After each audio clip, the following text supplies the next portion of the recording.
त्रिशा और मधु का आ रहा है छठ गीत। जी हाँ, नवरात्रि के देवी गीत के बाद त्रिशा का आ रहा है छठ गीत। उस गाने की शूटिंग पूरी हो गई है। हम आप सबको उस गाने का वीडियो दिखाएं, उससे पहले आप वीडियो को लाइक कर लीजिए, चैनल को सब्सक्राइब कर लीजिए। वीडियो पूरा देखने के बाद इसे शेयर जरूर करें। त्रिशा भोजपुरी इंडस्ट्री में जोरदार एंट्री की है। एमएस वायरल होने के बाद किसी को भी ऐसा नहीं लगता था कि त्रिशा को फिर से भोजपुरी इंडस्ट्री में काम मिलेगा।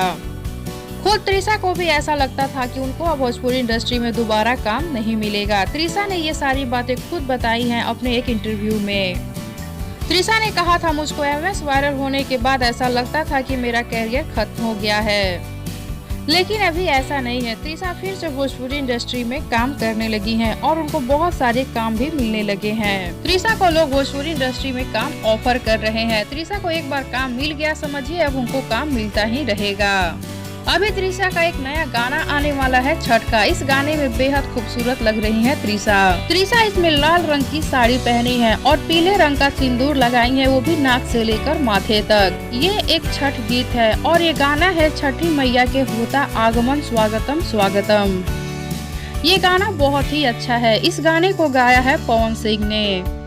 पवन सिंह इस गाने को बहुत ही अच्छा गाए हैं और त्रिशा इस गाने पर खूब रील्स बना रही हैं।